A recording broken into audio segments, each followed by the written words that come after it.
Gusto kong magsimulang mag-invest sa Philippine stock market pero wala akong time.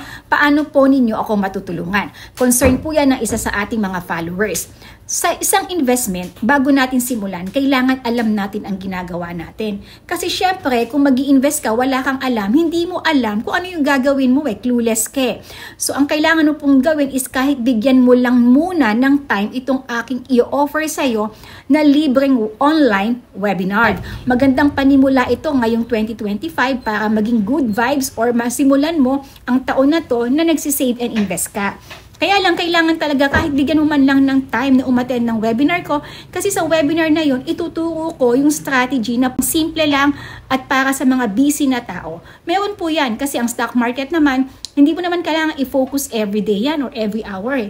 May strategy na pwedeng gawin ng isang busy na OFW, employee, professional, basta bigyan mo lang ng time na umattend sa aking libreng online webinar. Online naman to. Ilalagay ko yung link dito para makapag-register ka na at malaman mo yung simpleng strategy na pwedeng gawin ng busy o wala masyadong time para mag-focus sa stock market. Okay?